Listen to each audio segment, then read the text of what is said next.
figment of our basketball imaginations. Green setting multiple screens for Curry. Here's Curry, deep triple.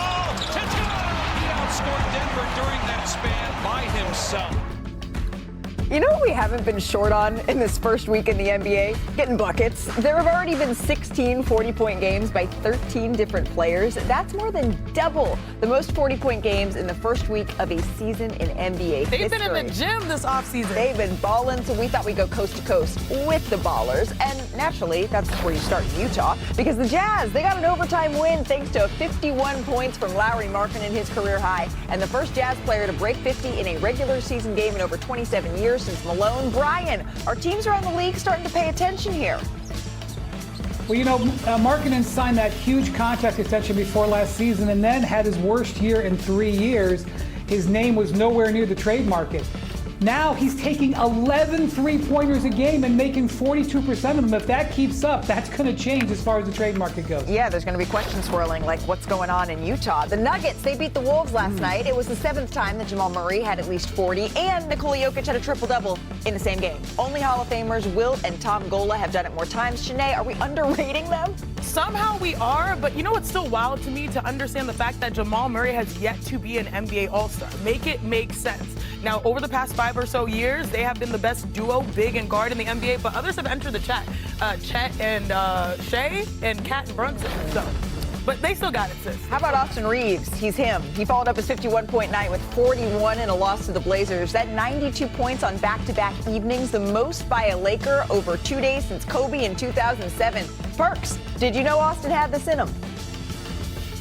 You damn right I did. That's why I picked him to make his first All-Star appearance this season, because I knew it. And look, Malika, he's not just scoring because he's averaging 35 points. He's dishing the rock, averaging 8 assists, 6 rebounds. Austin, I am Reaves, him, knows he's him. They're going to need it without Luka for the next week. No Joel Embiid for Philly, but Tyrese Maxey picked the Magic apart. 43 points, 8 assists. And how about rookie VJ Edgecombe? Added 26 in the win. The Sixers are now 3-0 despite no Paul George, no Jared McCain, no Embiid. Shanae, what makes this backcourt so effective? Come hang with me. Let me talk nerdy to you. Here's what you need to know today. The 2 most explosive guards in the NBA to start the season are in Philly, Tyrese Maxey and VJ Edgecombe. Now, they have combined for 186 points this year. That's the most by a starting backcourt in the first 3 games of a season since 1970. Let's start with the All-Star, Tyrese Maxey. So far, he's shooting 52% from 3. He's knocked down 15. His three-point shooting has been elite. That's the most in Sixers history starting the season. But also, you guys know he's so good at finishing, although he's undersized. What's the matchup here? He's only 6'2", going up against Paolo Banchero, that's 6'10". But anytime you roll things back, we all know what LeBron James taught us, you're going to attack. Right here, he keeps the defender on his hip. There's someone that's great, Wendell Carter, for rim protection. It does not matter. He's able to kiss it off the top. Look at where he finishes his shot, this layup, in order to get it over the defender. He's very savvy with that. Tyrese Maxey has scored 111 points. More than the greatest in Philly, Allen Iverson, arguably, and right behind Wilt Chamberlain. And y'all know what they say about being in the stat line with Wilt. Now let's break down, though, his running mate, VJ Edgecombe, the rookie. I knew you liked that one, Perk. He's known for his explosiveness. Paolo Banchero, he's chilling. This is where he does his damage.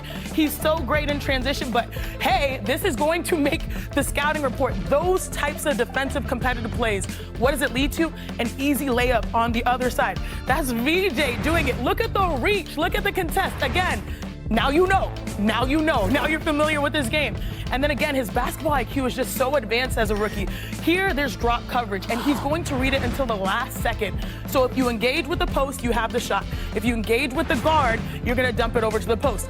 This is tricky because he's still in the air. No decision has been made, but he has excellent touch on this shot.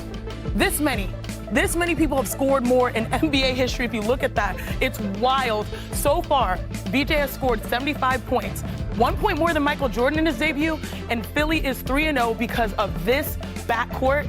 They picked this one up in the 3rd quarter with the Thunder leading by 5. Chet, watch him here, catches the pass.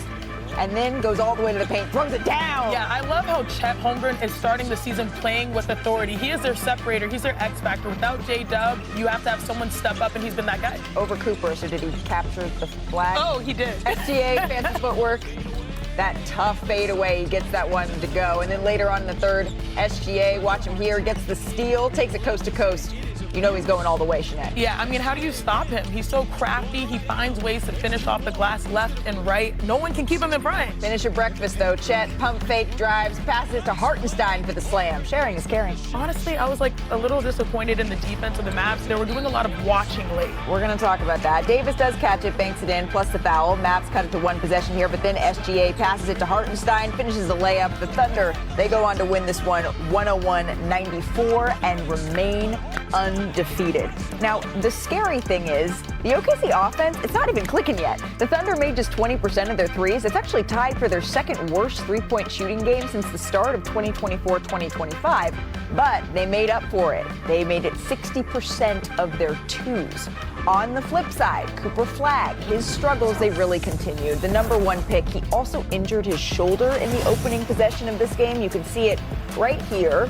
Yeah, he finished with only 2 points, 1 of 9 shooting in this game, 2 rebounds, no assists in 31 minutes. And Jason Kidd made the decision to have him spend the majority of crunch time watching from the bench. The Mavs fell to 0-3 on the season, and they're now the sole winless team in the Western Conference. So let's say howdy to our partner, Tim McMahon, who was out in Dallas last night. Tim, how concerned are the Mavericks about Cooper's shoulder? Let's start there. Howdy, Malika. He's going to get some scans on that today just to be sure, but they don't think it's a concern moving forward. He says he expects to get treatment, continue icing it, and to be available tomorrow night against Indiana. And, like you said, he played 31 minutes after injuring that shoulder. He thinks it's just banged up. That was not the reason that he was on the bench for the vast majority of crunch time.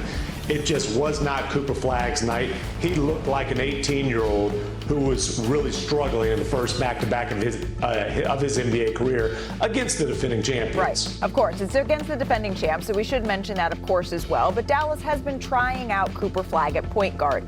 The returns, though, Tim, while there were some flashes in the preseason, they really haven't been great. The Mavs are dead last in offense. So how committed are they to this experiment, knowing that in the West, every single night really matters?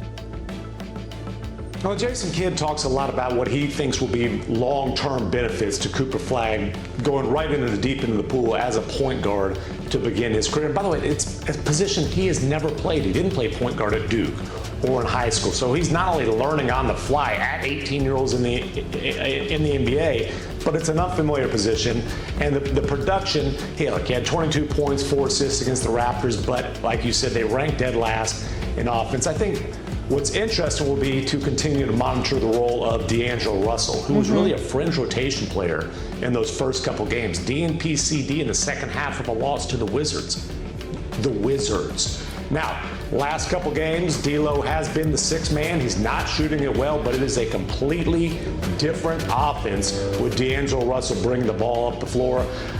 Whether they want to or not, I think they're going to have to continue to rely on D'Angelo Russell to play a significant role. He's the only experienced ball handler on the roster as long as Kyrie Irving continues to be recovering from that knee injury. Yeah, and when you look at history in the NBA, it tells you that young guards, when you task a young player with doing most of your ball handling, oftentimes it is a really, really difficult adjustment, and teams like to go with that experience. Tim McMahon, adios, amigo. All right, let's pick this back up with some highlights from around the league. Our NBA Big Three. We're going to start, Sinead, with Donovan Mitchell. He gets our nod for the handles of the night here. Let's see what he had in store. Donovan Mitchell, back-to-back possessions. Oh, he's so good at that snatch over. What do we call that? Signature cradle. The spider? I like that. And he's got them spider legs. Or arms. Are they arms or it's a season for it. He finished with 35 points in the Cavs. Oh, no surprise here, Dime of the Night. Yeah, the Dime of the Night goes to Nikola Jokic. It was